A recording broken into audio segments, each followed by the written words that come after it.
Saya katakan di rapat menteri, proyek buku sejarah ini dilakukan menggunakan uang rakyat, 9 miliar, harusnya terbuka, tidak dikerjakan di ruang gelap. Pertanyaan banyak orang, kenapa ini harus berakhir pas eranya Presiden Jokowi? Itu dia, di dalam salah satu bab itu disebutkan tentang IKN. IKN ditulis di situ. Ini IKN dipakai aja belum gitu kan.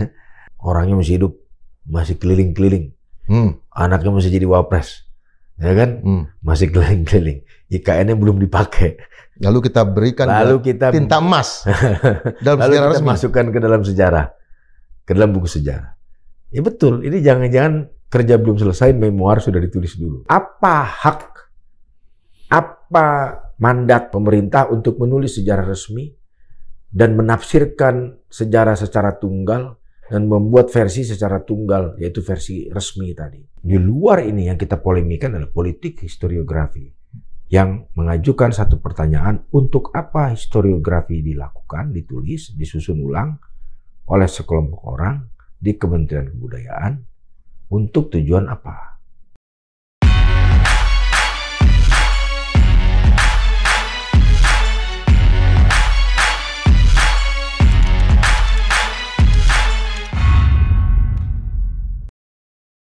Sobat Madilog, dalam beberapa waktu belakangan kita lihat ada satu proyek besar bagi kami sejarawan yang diluncurkan oleh Kementerian Kebudayaan, yaitu penulisan ulang sejarah. Untuk membedah ada apa di balik penulisan ulang sejarah ini, kita kedatangan Bung Boni Triana, seorang anggota DPR RI Komisi 10. Selamat datang. Selamat malam, abangku. Kamera. Fadlizon S3-nya sejarah. Sejarawan. Tetapi ini kenapa menjadi kabar buruk? Apakah karena memang Kementerian Kebudayaan sekarang itu melihat kebudayaan itu dari sisi ya sejarah lah satu bagian yang paling penting? Ya, begini. Kalau kita memperhatikan statement Menteri mengatakan bahwa sejarah ini akan tulis dengan tone yang positif, ya, yang menghargai para pemimpin. Pertama, catatan saya, ini juga akibat cara pandang kita yang terlalu mempersonalisir kekuasaan. Jadi kekuasaan itu selalu referensinya menjadi sangat personal. Sehingga kita tidak boleh mengatakan A, B, C apabila itu dianggap sebagai sebuah kritik. Itu personal. Padahal kekuasaan itu publik kan. Ya. Presiden itu kan institusi. Kepala negara itu kan institusi, bukan person. Once dia dipilih menjadi itu, bahkan tanggung jawab dia seumur kekuasaan dia kepada publik. Maka dia hadir di wilayah publik sebagai institusi yang terbuka untuk dikritik. Karena dialah yang mengelola negara kita. Ya kan? Dia beri percayaan, maka harus ada kritik. Jadi kalau memberikan tone-nya selalu positif apa segala macam, saya khawatir kita terjebak pada salah satu warisan dari zaman kolonial yang masih kita jalani sekarang apa? Sense feodalistik gitu. Ya kan? Dan sebetulnya saya sangat berharap Kementerian Kebudayaan itu harus berada di garda terdepan untuk mengikis habis anasir-anasir feodalistik yang masih ada menempel di sebagian alam pikiran kita. Merdeka 100%. Dan mitologis, bagus. Iya dong. Mite itu. Iya kan? Yang kita lihat kan ini kan kalau kita lihat dari sistematika segala macam. Pertanyaan banyak orang, apalagi dari para sejarawan adalah kenapa ini harus berakhir pas eranya Presiden Jokowi? Itu dia. Kalau menurut Pak Kiki, Pak Marzuki Darusman, jangan sampai ini menulis memoir dianggap menulis memoir sebelum kerja belum usai. Gitu kan? Nah, saya pikir juga ada benarnya. Karena di dalam salah satu bab itu disebutkan tentang IKN. IKN ditulis di situ. Ini IKN dipakai aja belum gitu kan? Baru I, K-nya belum, N-nya apalagi? Ya. Makanya kan? Nah, baru nulis ibu kota dulu. Nah, maksudnya ini untuk apa? Biarkanlah dulu sejarah itu mengendap. Karena Abang tahu di dalam arsip itu, dalam ilmu kearsipan yang kita pelajari, ada arsip statis, dinamis, tambah lagi ada aktif, inaktif. Arsip dinyatakan dinamis apabila peristiwanya masih berlangsung. Betul. Sampai hari ini. Orang-orangnya, pelakunya masih hidup. Dan masih mungkin berlaku A, B, C. Dan kita berjarak. Kan? Makanya lebih baik ini arsipnya masih didami, simpan dulu. Ketika dia sudah statis, peristiwanya sudah selesai, tokohnya sudah tidak ada, paling tidak sudah tidak punya peran lagi, sudah tidak memainkan peran apa-apa lagi, maka dia dinyatakan sebagai statis. Maka disitulah proses rekonstruksi sejarah bisa dilakukan secara leluasa. Nah, kalau sekarang orangnya masih hidup, masih keliling-keliling, anaknya masih jadi wapres, ya kan? Masih keliling-keliling, IKN-nya belum dipakai. Lalu kita berikan tinta emas dalam lalu sejarah kita resmi. Masukkan ke dalam sejarah, ke dalam buku sejarah. Ya betul, ini jangan-jangan kerja belum selesai, memoir sudah ditulis dulu. Ya, jadi kalau menurut saya, mestinya ya biarkanlah saja dulu, ya kan? Ketika nanti misalkan ditulis yang terlihat saja, artinya talking the good things of everything gitu. Ya nantinya jadi buku humas dong. Kehumasan. Bukan buku sejarah dong. Iya. Ya kan? Jadi buku kehumasan. Kalau begitu jangan diklaim dikerjakan oleh sejarawan dong. Masa sejarawan ngerjain buku kehumasan? Itu kan kerja para buzzer yang juga sekarang penerima. Ya itu juga nggak ada salahnya. Ini nggak ada tapi salahnya. Kan, kalau tidak ada salahnya kalau dikerjakan oleh orang yang punya kompetensi gitu di bidang itu. Kalau sejarawan kan kompetensinya menulis historiografi, karya ilmiah, ya, riset mendalam, ya itu sejarawan. Kalau seandainya, dan saya agak yakin ini, semakin terlihat, semakin ada uji publik, semakin tidak teruji di publik, naskah-naskah ini apa? Justru akan memunculkan sikap perlawanan yang makin keras. Apa yang akan terjadi? Nah justru itu. Jangan sampai kemudian buku ini karena dikerjakan buru-buru ya, kemudian mengundang reaksi yang lebih luas lagi. Karena kan bagaimanapun subjektivitas sejarawan itu akan selalu ada. Bias itu kan selalu ada. Kita kan dulu belajar, seorang sejarawan atau penulis itu kan dipengaruhi oleh personal bias, ya kan, cultural background, conflict of theory, pasti kan. Ya, kalau dia punya personal bias gitu kan, mungkin interest abang sama Tan Malaka jauh lebih besar sama dibanding orang yang bukan Minang misalnya. Interest saya sama Multatuli jauh lebih besar karena saya lahir di kota di mana Multatuli pernah bertugas, ya paling nggak gitu kan? Iya, iya. Ya. Bahkan interest saya sama Tan Malaka mungkin tidak sebesar Tan Malaka terhadap dirinya sendiri. Ya, apalagi Hari Puse terhadap Hari Puse terhadap Malaka. Ya, karena Hari Puse saja. Oke. Iya. Ya. Jadi menurut saya hal-hal ini juga kita tidak bisa nafikan, gitu kan?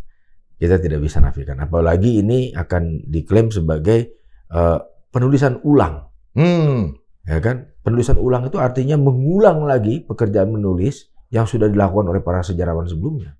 Kita sudah punya SNI, kita sudah punya Indonesia dalam Arus Sejarah, yang menurut saya lebih ideal, Indonesia dalam Arus Sejarah, yang sekarang kemudian menulis 10 jilid lagi. Ya kalau kan? dari segi mazhab, apa?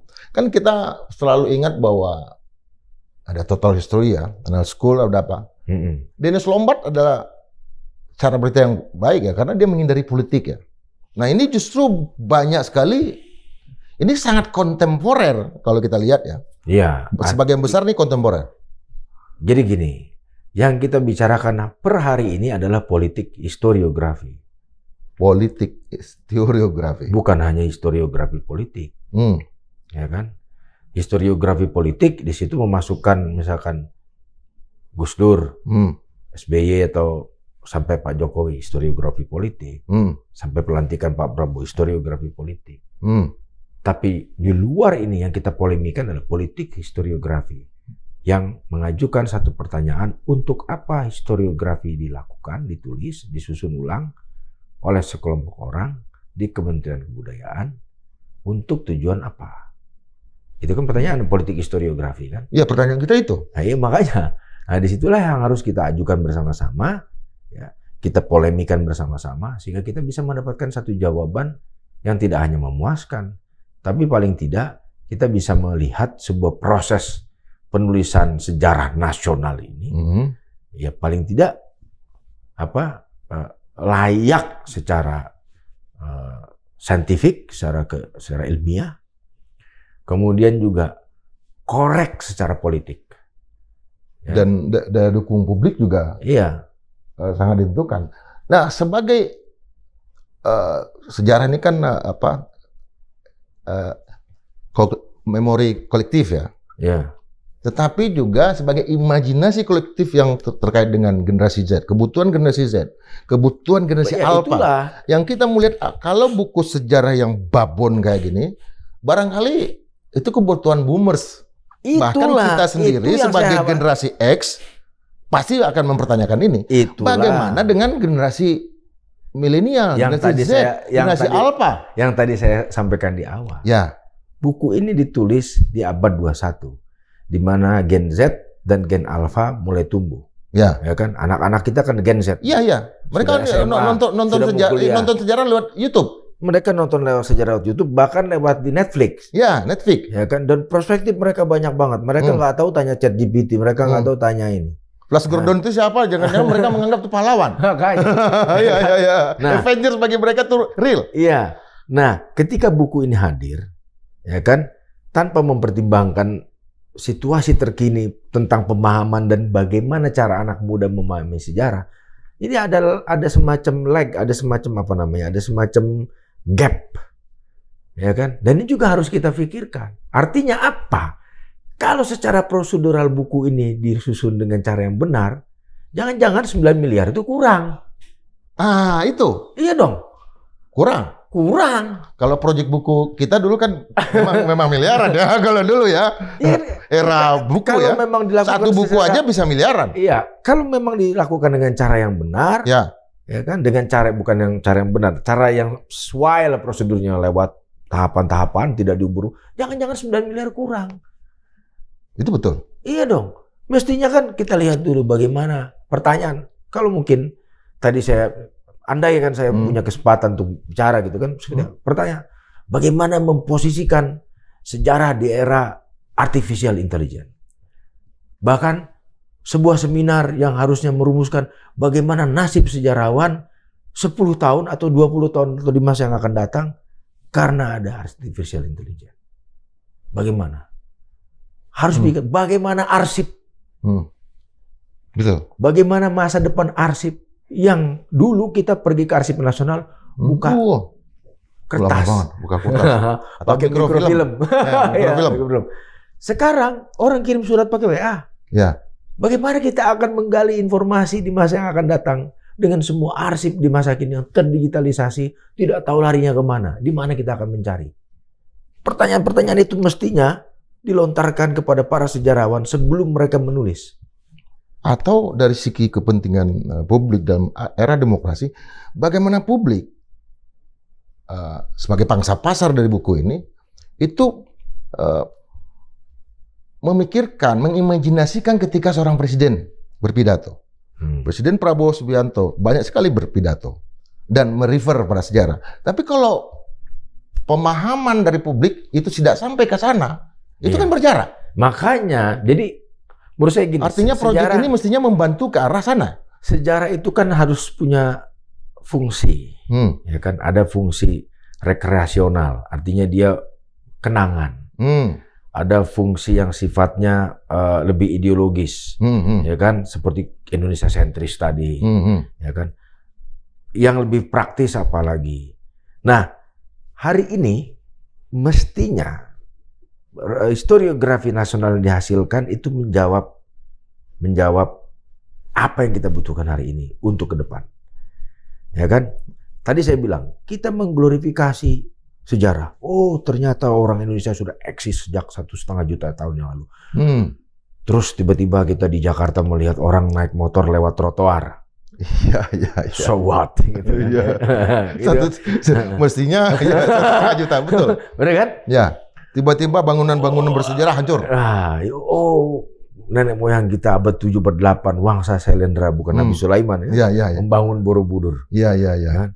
Tiba-tiba banjir di mana-mana, pemakaman kumuh nggak pernah tertangani. Betul.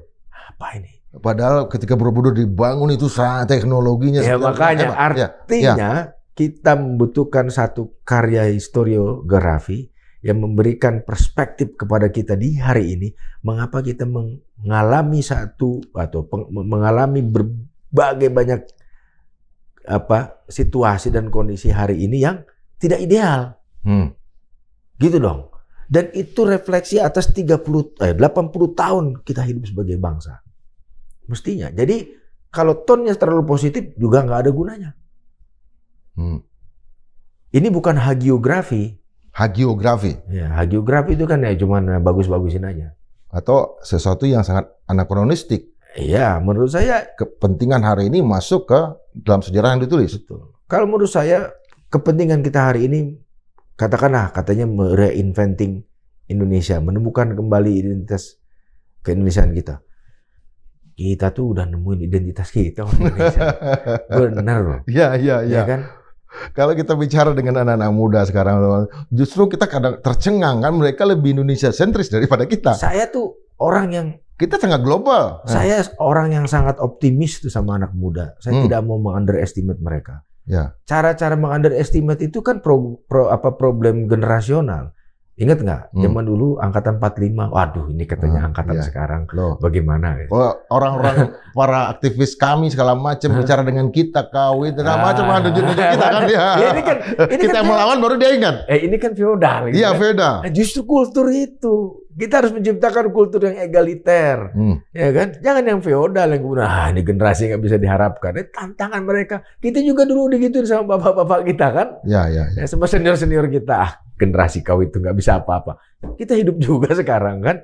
Nah menurut saya historiografi yang kita butuhkan ada historiografi yang reflektif dan futuristik. Reflektif dan futuristik. Iya. Bukan sesuatu yang holistik, padahal dia sebetulnya parsial. Ya mestinya kalau historiografi itu holistik. Ya artinya bukan ton positif aja. Dia juga harus melihat. Ya kita akui aja di masa lalu kita pernah ada kekuasaan melakukan ini. Ya bahasa kita tuh generasi konvergensi, sentripetal, sentrifugal segala macam. Iya, kan? Muncul dengan istilah-istilah itu ya. Iya nggak apa-apa kita ajarkan aja. Coba bayangkan siklus kekerasan sekarang. Bagaimana menghentikannya? Ya kan? Karena kekerasan itu kan diwariskan. Ya. Diwariskan terus. Kemudian intervensi, kemudian juga contoh lagi, watak feodalistik pada bangsa ini. Kenapa? Tiap kali pemilu, katanya kita demokrasi. Demokrasi ingat apa esensinya? One man, one vote. Tapi kalau pemilu, kalau mau pilpres yang dikumpulkan kepala desa. Karena artinya one man, 1,000 votes. Kenapa? Karena pola feodalistik, paternalistik masyarakat kita, sehingga yang dilibatkan itu adalah para kepala desa. Karena hubungannya patronase. Dan itu watak yang kita warisi dari masa lalu. Mestinya historiografi harus membongkar praktek-praktek seperti itu. Kalau kita lihat apa masalah official history ini, sejarah resmi ini, apakah ada di negara lain? Ada Bang. Jadi kalau di negara-negara lain, contohnya ada. Misalkan yang paling dekat dan sudah ada studinya perbandingan antara SNI dengan proyek Tadana itu di Filipina. Di Filipina. Itu baru bukunya, baru tahun 2020-an lah. Baru 5 tahun lalu ditulis oleh Romel Curaming. Dia menulis perbandingan bagaimana dua sejarah ini dipergunakan untuk identitas dan juga legitimasi kekuasaan. Di Filipina untuk Marcos, di sini untuk Soeharto. Itu sudah ada. Jadi mereka punya Tadana namanya. Kemudian juga di Kongo. Eranya Mobutu Sese Seko juga sama ada. Kemudian di tentu Cina.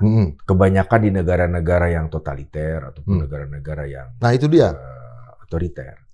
Sebetulnya gini, official history juga biasa dikeluarkan oleh sebuah lembaga karena mereka dianggap punya privilege, punya hak istimewa untuk mengakses sumber yang orang lain tidak mampu akses. Misalkan lah Muhammadiyah punya official history Muhammadiyah karena dia punya akses, dia punya sumbernya, dia punya arsip segala macam yang tidak mungkin orang bisa buka, ya. Iya.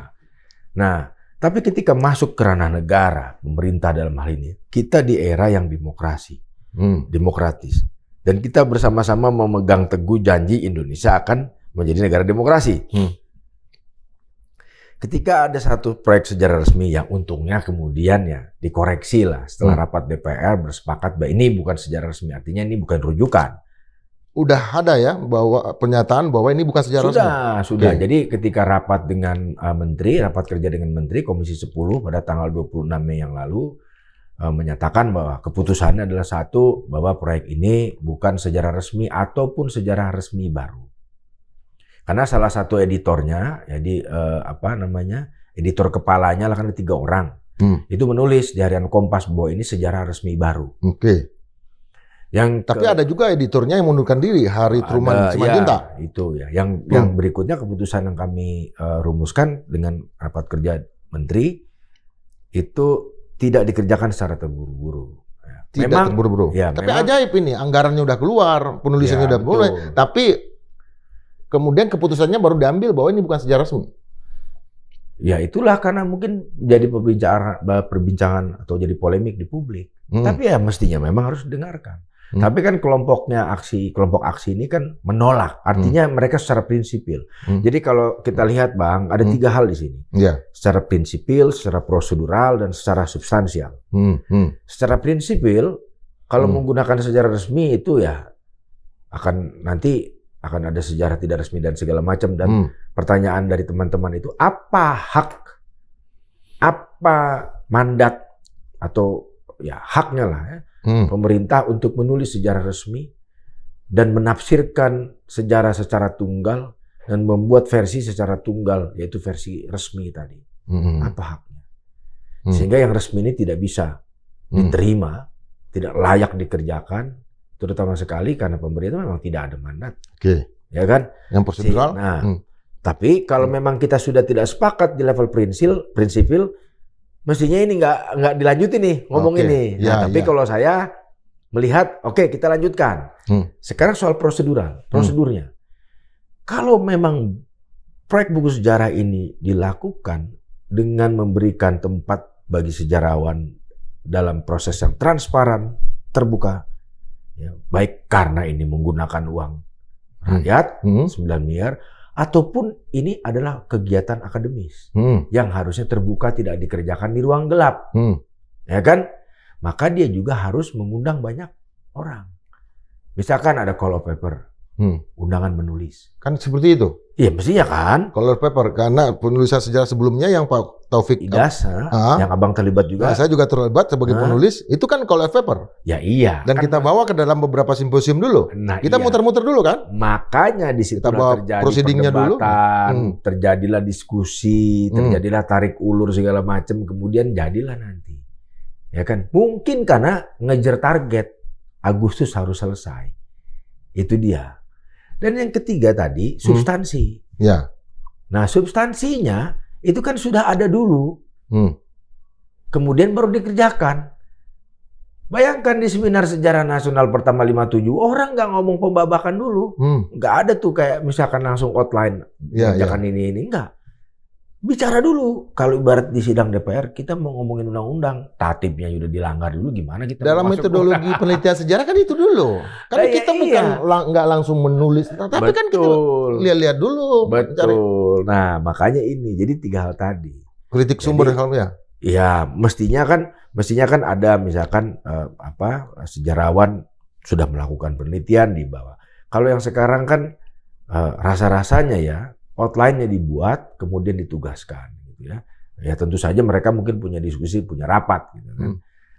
Mestinya kan itu idealnya lah mengundang dulu. Ya mungkin karena waktu terburu-buru. Jadi mungkin kalau menurut saya di forum ini bilang udah tunda aja lah. Tunda aja. Iya, karena ada 113 orang yang terlibat, 100 orang sejarawan dan 13 editor. Ini proses penunjukannya seperti apa? Penunjukan langsung kah? Kalau kemarin dengar dari salah seorang editor yang memang karena memang ada yang punya kedekatan, jadi enak bekerja, jadi dipilih. Dipilih kan ada 10 plus 1 jilid tuh untuk indeks untuk apa? Untuk kayak semacam literatur rujukan ya. Bibliografi ya. Indeks, termasuk bibliografi dan indeks ya. Jadi 11, tapi kontennya sih ada 10. Nah, masing-masing jilid ini ada editornya 2. Di total ada 20 orang. Di bawahnya ada penulis. Ya kan? Nah, artinya memang ini pekerjaan, mohon maaf, teman-teman sejarawan memang bekerja itu ya tukang gitu ya. Dan kemudian nanti kan terbit ya, dan di bawah satu bendera Kementerian Kebudayaan kan. Dan itulah yang mungkin dikatakan sebagai resmi tadi. Karena diterbitkan oleh Kementerian Kebudayaan. Nah, sebagaimana halnya Sekretariat Negara pernah menerbitkan buku putih dan PUPKI. Nah, itu sejarah resmi. Itu sejarah resmi ya? Cuma 2 itu. Ya. Jadi sejarah resmi itu kan pernyataan negara tentang suatu peristiwa. Apa tuh yang ya, kalau yang BPUPK kan jelas. Ya, yang buku hitam ya. Yang hitam. Yang kedua kan G30S pengkhianatan. Ya, buku putih. Buku putih Seknek. Ya, buku putih G30S PKI. Putih yang banyak sekali dikritisi oleh kawan-kawan. Itulah sejarah resmi. Pernyataan negara tentang sebuah peristiwa tertentu.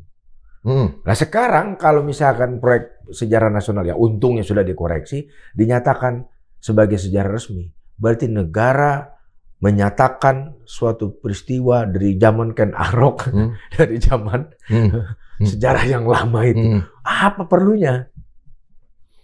Waktu bulan Juni katanya bulan untuk uji publik. Ya. Tapi untuk 10 jilid buku, 100 sejarawan, seperti apa uji publik yang seperti apa, dan untuk mengoreksinya aja butuh waktu beberapa bulan. Itulah. Jadi memang janjinya nanti kalau sudah 70-80% baru diuji publik. Tapi juga ada kekeliruan dalam memahami tuntutan ini, saya pikir. Kekeliruannya adalah kita diminta untuk menunggu hasilnya. Padahal ada teman-teman yang secara prinsipil menolak dengan argumentasinya sendiri. Ada orang juga mengkritik substansinya, ada orang juga yang mengkritisi prosedurnya. Ini kan 3 hal yang berbeda. Jadi kalau orang yang mengkritik secara prinsip itu salah, nggak mau nungguin hasilnya lagi. Ngapain nungguin hasil orang secara prinsip udah nggak setuju? Intinya zaman sekarang, kalau menurut hemat saya, yang kita butuhkan adalah historiografi, ini istilah saya ya. Historiografi otokritik nasional. Ya, apa itu? Otokritik nasional. 80 tahun kita menjadi bangsa Indonesia yang merdeka. Kita sudah menjadi Indonesia, dan salah satu formulasi di dalam sejarah ya Indonesia sentris itu. Ya kan? Sehingga kalau kita sekarang atau teman-teman di sana mengatakan ini penulisan sejarah bercorak Indonesia sentris, itu mendaur ulang apa yang sudah dilakukan. Mubazir.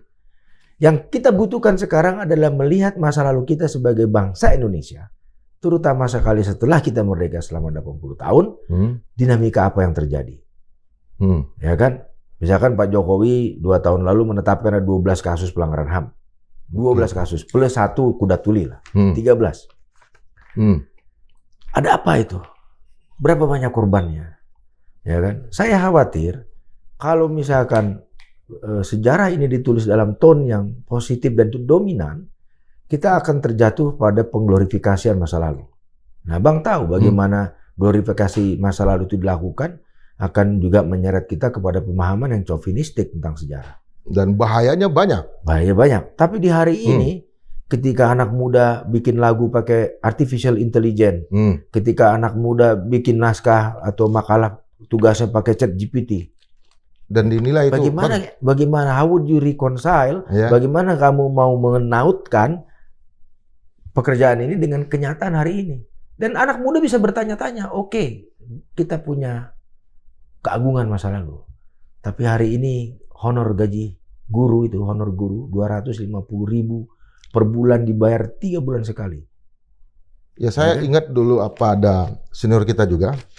Dulu ketika dia menyampaikan makalah di Moskow kalau nggak salah, papernya tiba-tiba hilang, lalu diambil satu alinea aja dari internet dan fail. Dinyatakan bahwa dianggap plagiat kan. Nah, artificial intelligence bagi seorang sejarawan itu plagiator. Ya begini Bang, maksud saya yang saya ingin katakan adalah jangan sampai buku ini yang nanti hanya kompilasi sumber sekunder, mendaur ulang cerita lama, kemudian mempertebal tone positif, mengglorifikasi masa lalu, jadi nggak kompatibel sama kondisi sekarang, di mana anak muda itu lebih berani karena sumber informasinya banyak dan dia banyak mempertanyakan kebenaran sejarah yang selama ini kita percaya benar. Jadi Bung Boni ingin mengatakan bahwa ini ditunda saja atau bukan ditunda tapi diulur, diperpanjang waktunya. Menurut saya ditunda, lakukan riset yang lebih serius lagi yang mencerminkan kebutuhan kita sebagai bangsa sekarang. Jadi kalau misalkan formulasinya pakai Indonesia sentris, itu kan udah dari zaman mahaguru kita udah bikin. Ya, ya. Saya yakin sekarang setiap anak muda memang orang Indonesia. 6.000 tahun merah putihnya Yamin. Yamin kan? 53. Indonesia sentris. Sangat Indonesia sentris sampai mitologi pun dia masukkan. Nah, kalau misalkan sekarang anak-anak muda disuguhkan, katakan dalam bahasa yang lebih ekstrim, dicekoki gitu. Ya, satu doktrin dengan narasi masa lalu yang begitu hebat begini, mereka akan tanya, so what? Ya kan? Apa? Justru kebenaran-kebenaran yang kita pelajari dulu, angkatan kita sebagai sebuah kebenaran, sekarang kan dipertanyakan. Betul, betul. Coba cek aja di internet itu. Semua dikritisi. Toko-toko dulu, siapapun lah semua yang ada gambar ini dikritisi semua. Dan mereka dalam satu sisi benar. Kenapa kemudian kita mau menafikan itu? Kalau menurut saya ini momentum, ya, ini momentum, dan saya pikir juga presiden juga melihat itulah ya. Ini momentum untuk kita merefleksikan diri sebagai sebuah bangsa tepat di 80 tahun bangsa Indonesia. Di masa lalu pernah ada peristiwa 65, pernah ada peristiwa Talang Sari, pernah ada peristiwa Gedung Ombo, pernah ada Tanjung Priok, macam-macam. Itu apa? Yang melibatkan negara kepada rakyatnya. Ada kekerasan politik ya, yang melibatkan negara kepada rakyatnya. Yang kita harus refleksikan adalah, mungkinkah kita menyetop siklus dari kekerasan politik, dari ketidakadilan semua yang terjadi itu dengan cara memiliki satu karya sejarah yang sifatnya reflektif, kontemplatif, dan otokritik terhadap praktek kita bernegara selama 80 tahun ini. Saya pikir itu. Jadi kalau itu jauh lebih, menurut hemat saya, itu jauh lebih berguna. Dan lebih partisipatif. Lebih partisipatif, dan juga kalau menurut saya, mestinya ya, pemerintahan dalam hal ini Kementerian Kebudayaan mungkin juga mendorong kegiatan sejarah publik. Kawan kita punya itu kan. Apa itu? Sejarah publik itu sejarah yang melibatkan publik, masyarakat dalam hal ini dalam berbagai macam kegiatan yang bersifat kegiatan sejarah, baik itu di ranah museum, di situs, di cagar budaya yang lain, mendorong ya macam-macam di ranah publik, mendorong partisipasi publik untuk menulis sejarahnya sendiri. Iya dong, menulis sejarahnya sendiri, ya kan? Karena sejatinya sejarah adalah milik masyarakat. Dan negara dalam hal ini Kementerian Kebudayaan justru memfasilitasi, melakukan proses pedagogi dengan metodologi, memberikan cara menulis sejarah seperti apa, wawancara orang seperti apa yang disebut dengan sumber, apa yang kritik sumber, dan segala macam. Ya kan kalau kita diajari sama guru-guru kita dulu, apakah ada kebenaran dalam sejarah? Nggak ada. Yang ada adalah tugas seorang sejarawan berupaya untuk mendekati kebenaran itu. Semakin dia dekat dengan kebenaran masa lalu, semakin presisi dia di dalam membangun historiografi, membangun karya sejarah. Gak ada ini yang paling benar, gak ada. Karena ketika sejarah menjadi sebuah cerita, itu kan subjektivitas muncul. Iya. Karena sejarah fakta-fakta. Ya seperti ada perempatan jalan, ada kecelakaan di sebuah perempatan jalan. Ada 4 orang saksi dari 4 sudut yang berbeda. Ketika kita bersandar pada satu saksi di satu sudut, maka kita lemah. Karena bisa jadi yang lain punya kesaksian. Misalkan ini motornya salah, nerobos lampu merah. Oh, atau enggak mobilnya terlalu ngebut. Dari masing-masing sisi, semakin banyak kesaksian yang kita gunakan, semakin dekat kita kepada kebenaran. Bukan semakin benar. Nah, ini yang saya pikir juga harus kita ajukan per hari ini.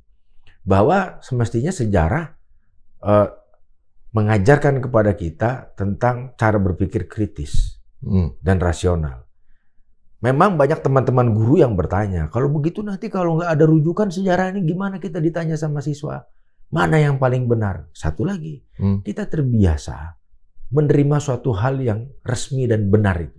Kebenaran resmi menjadi dominan karena dia diproduksi oleh otoritas tertentu, ya, yang justru di luar jangkauan ilmu pengetahuan. Ini kan kembali lagi perdebatannya sejarah sebagai ilmu dan sejarah sebagai pendidikan sejarah. Ya. Kan kita tahu dulu apa pendidikan moral Pancasila, habis itu diganti menjadi... Ya, artinya begini, hal-hal yang menyangkut etika, etik ya, di dalam publik, ya kalau ada orang bunuh ya kita nggak boleh menjelaskan, memberikan pembenaran gitu. Ya, kan. Nggak bisa, kita harus bilang ini terjadi pembunuhan. Bahwa di belakang itu kita jelaskan konteksnya, ya kan? Ya itu harus kita jelaskan. Kita tidak bisa membenarkan, oh ini dibunuh karena begini, karena begitu, ya, dibenarkan. Konteksnya itu. Atau mungkin ada satu penjelasan yang bisa memberikan pemahaman kepada siswa, di masa lalu kita pernah seperti ini, seperti ini, seperti ini. Kita tidak boleh lagi mengulang ini. Apabila satu peristiwa tertentu memiliki banyak versi, ajarkanlah semua versi itu. Ya kan? Dan ajarkanlah bagaimana cara menghasilkan versi itu. Kalau kita pernah juga dulu kan dengarkan Jepang merevisi sejarahnya tentang kehadirannya di Asia. Itu sejarah kehadiran di dunia. Itu kan apa seperti itu juga? Macam-macam contoh. Ya. Anak-anak Jepang itu nggak pernah tahu kalau Jepang pernah menjajah. Itu dia. Nah iya, ya mungkin juga di kita ada seperti itu. Anak-anak muda sekarang mungkin nggak tahu kalau kita juga pernah menjajah Timor Leste misalkan. Apapun lah versi di belakang itu ya. Tapi apakah kita mengajarkan itu sebagai sebuah aneksasi atau kolonisasi atau apa? Nggak pernah juga. Yang tahu mereka, oh ini pernah jadi bagian dari kita, lantas kemudian memisahkan diri lewat sebuah referendum. Di Jepang pun sama, di Jepang nggak pernah diajari. Tapi itu kan bukan contoh baik mengajarkan sejarah. Di Belanda, selama berpuluh-puluh, mungkin beratus-ratus tahun, anak sekolah di sana, saya tahu betul di sana, anak sekolah sana diajarkan bahwa VOC, ya, abad ke-16 itu ya, 15, 16 lah ya, itu dinyatakan sebagai the Gouden Eeuw, sebagai Golden Age, sebagai zaman keemasannya Belanda.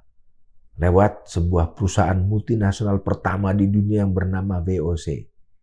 Ya kan? Kalau kita lihat lihat perkembangan Amsterdam, perkembangan Paris, kan luar biasa memang. Nah, memang itu diajarkan. Bagaimana abad keemasan itu mengantarkan Amsterdam dari kampung kecil menjadi kota paling modern. Makanya, kemudian terbitlah perasaan superioritas. Wah, hebat ya, hebat. Padahal di balik itu banyak sekali penindasan, banyak sekali pembunuhan, perampokan segala macam.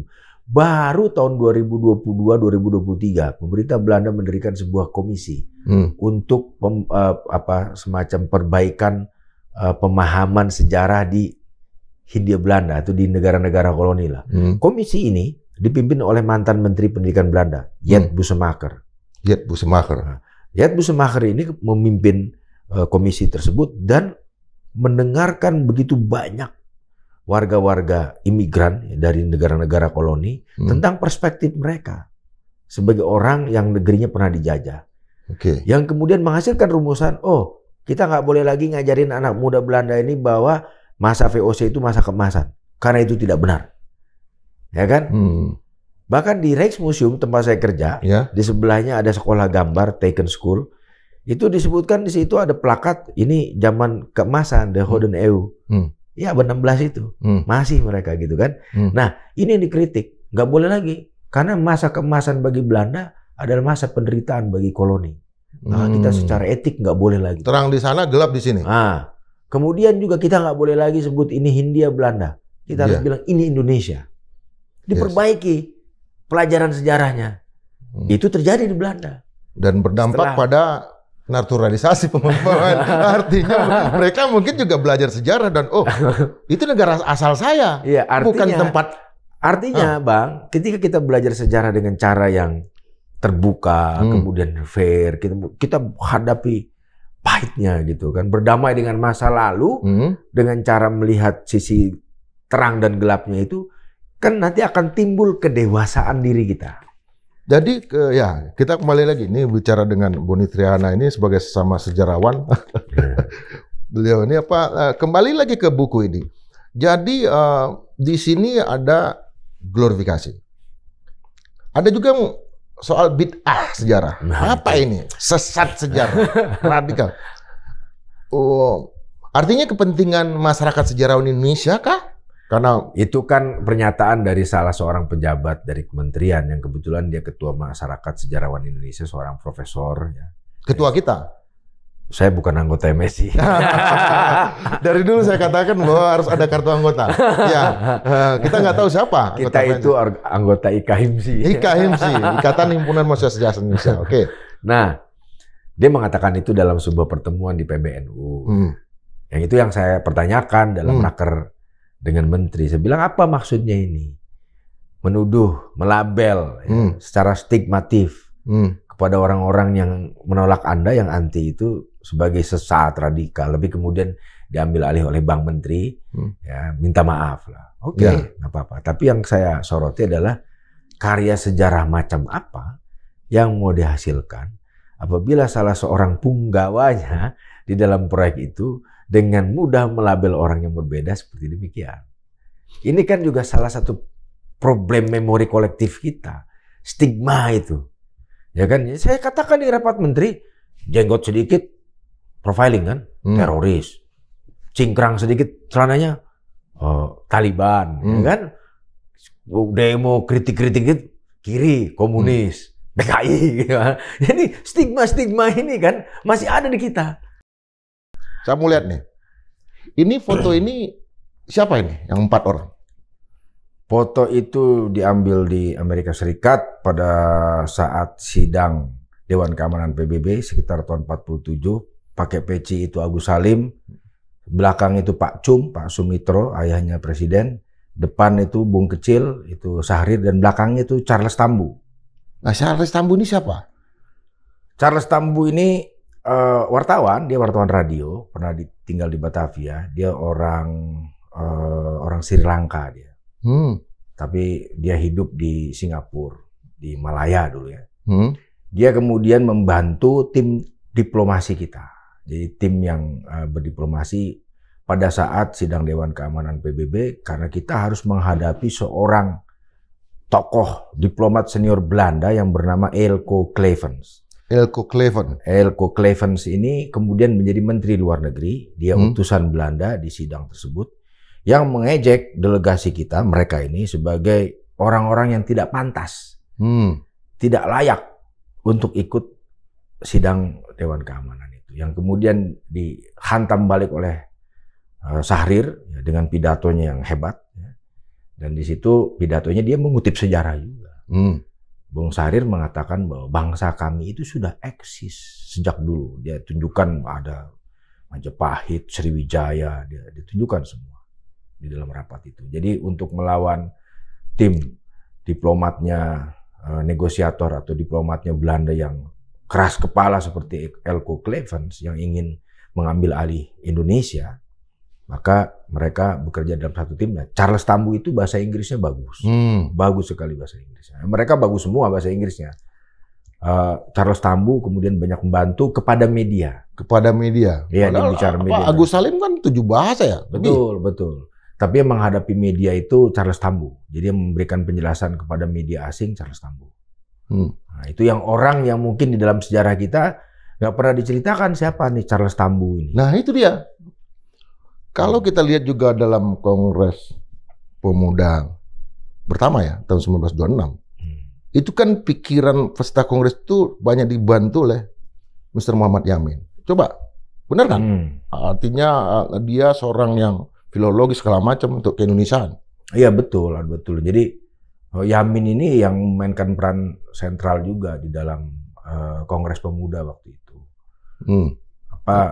Bahkan juga ikut dalam merumuskan apa yang kita kenal sebagai sumpah gitu ya. Ya, yang di Kongres Pemuda kedua ya 28. Ya. Tapi yang 26 kan paling bagus itu makalahnya ya yang disampaikan oleh Mr. Dia memang orang yang pemikir yang top, yang bahkan kemudian pada saat seminar sejarah nasional pertama. Nah, ini ada kaitan dengan tema kita. Ya. Jadi pada saat seminar sejarah nasional pertama tahun 1957, dia satu forum dengan Koko, Sujatmoko, yang harusnya ada di foto ini juga. Ya, ya. Nah, karena dia juga salah satu orang yang ikut di dalam perundingan Dewan Keamanan PBB waktu tahun 47 itu, di Lake Success ya. Nah, saat itu terjadi perdebatan. Jadi perdebatannya kira-kira ginilah. Yamin itu ingin sejarah itu sebagai satu konsepsi atau rumusan mengenai identitas kebangsaan kita. Sehingga para sejarawan yang waktu itu berkumpul mesti mengajukan ya, satu landasan historis mengenai bangsa Indonesia itu sendiri. Kalau Koko, Sujatmoko berpikir hati-hati dengan sejarah yang memasuki lapangan ideologi. Jadi kalau sejarah sudah masuk wilayah tersebut menjadi ideologi, nanti berpotensi ya Koko khawatir akan melahirkan demagogi, dia bilang. Koko lebih menginginkan temuan sejarah itu merupakan hasil dari riset yang mendalam yang dimulai dari sejarawan-sejarawan di dalam menemukan fakta-fakta, kemudian dibawa dalam perdebatan ilmiah, dan kemudian baru ada perumusan. Nah, singkat kata, keduanya soal strategi aja. Yamin top down. Ya. Sujatmoko sebaliknya. Tapi keduanya sepakat bahwa di dalam seminar sejarah nasional tersebut kita harus merumuskan satu narasi sejarah yang berdasarkan Indonesia sentris tadi, sudut pandang Indonesia. Indonesia sentris. Ya, itulah pertama kali digunakan konsep tersebut, terminologi tersebut, Indonesia sentris. Tahun 57. 57. Jadi kalau kita lihat corak historiografi kan, ini bukan mau ngajarin bebek berenang nih sama senior ya. Masih juga pura-pura aja nih kan. Ya kan kita host. Jadi begini, zaman kerajaan juga kan ada produk historiografi, penulisan itu. Ya, tapi ya. kan istana sentris. Ya. Mitologi Dewa Raja. Seperti para Raton menceritakan Ken Arok, dikisahkan bahwa Ken Arok itu keturunan dewa lah, setengah dewa. Maka sumber legitimasi dia sebagai penguasa datang dari karya itu. Yang dilukiskan bahwa inilah manusia keturunan dewa yang absah. Seperti Hercules ya? Gitu. Ya. Hercules yang itu, yang Yunani. Yang kan? Yunani ya. Bukan yang di sini. Bukan yang di sini ya. Ya. Nah, itulah yang kemudian menjadi dasar bagi kekuasaan. Sehingga coraknya istana sentris, mitologi Dewa Raja. Masuk ke masa kolonial. Di masa kolonial juga tahu, sejarah ditulis dari geladak kapal. Van Leer ya? Van Leer lah ya. Yang pertama menulis tentang Indonesia, tentang Hindia Belanda, tentang Hindia waktu itu François Valentijn, orang VOC, yang menulis bukunya Oud en Nieuw Oost-India, ya, Hindia Timur. Dan buku itulah cara-cara orang Belanda ya, yang datang ingin memperadabkan, seolah-olah kita nggak beradab tuh, maka dijadikanlah manusia-manusia kolonial atau jajahan ini sebagai objeknya. Itu coraknya.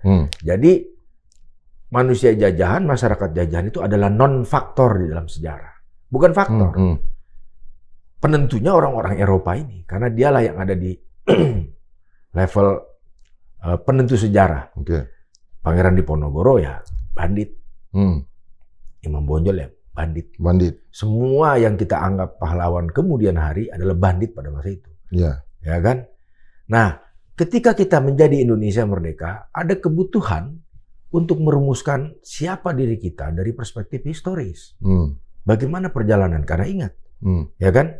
Nasionalisme kita nasionalisme modern yang diikat oleh satu hasrat hidup bersama dan kesamaan nasib yang sama, ya, yang artinya kesamaan nasib yang sama juga punya masa lalu yang sama. Sehingga cerita itu dibutuhkan untuk menjadi dasar legitimasi kita sebagai bangsa Indonesia identitas kita yang sebetulnya juga baru. Konstruksi politik Indonesia itu kan baru, itu tahun 20-an. Ya, ya. Ya kan baru itu. Nama Indonesia sebelumnya kita masih Batak, masih Bugis, masih orang Sunda, Jawa. Lahirlah kemudian Indonesia sentris yang menempatkan orang-orang Indonesia sebagai faktor di dalam sejarah. Dan itu mengcounter narasi kolonial. Jadilah mereka pahlawan. Ya jadilah mereka pahlawan. Ya tidak semudah negasi itu juga, ada berbagai macam. Tapi yang menarik di seminar sejarah nasional ini,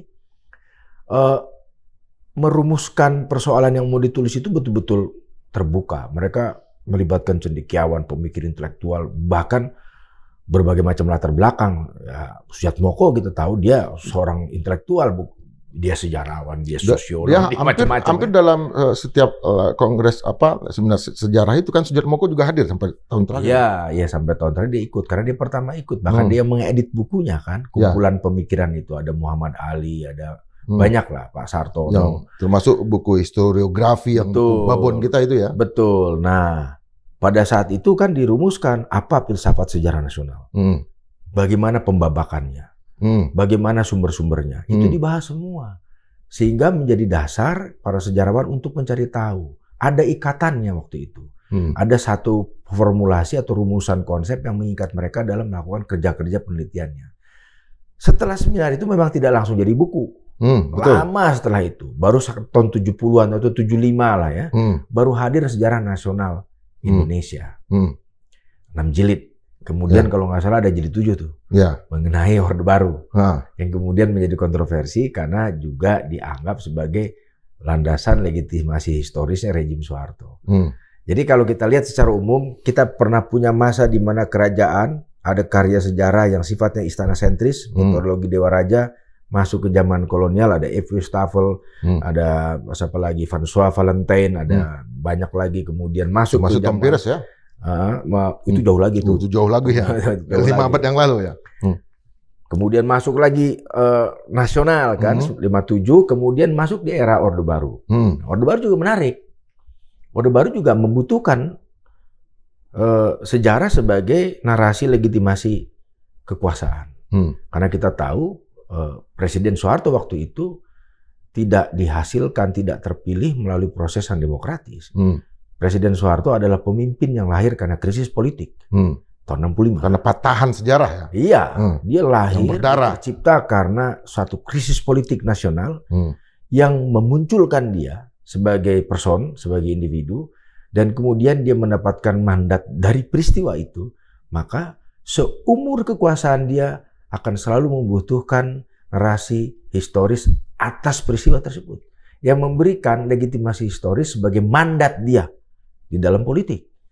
Nah, oleh karena itu coraknya juga ada begitu banyak buku-buku yang dikeluarkan untuk menjelaskan peristiwa tersebut, bahkan film. Ya, ya. Macam-macam narasinya. G30S, ya.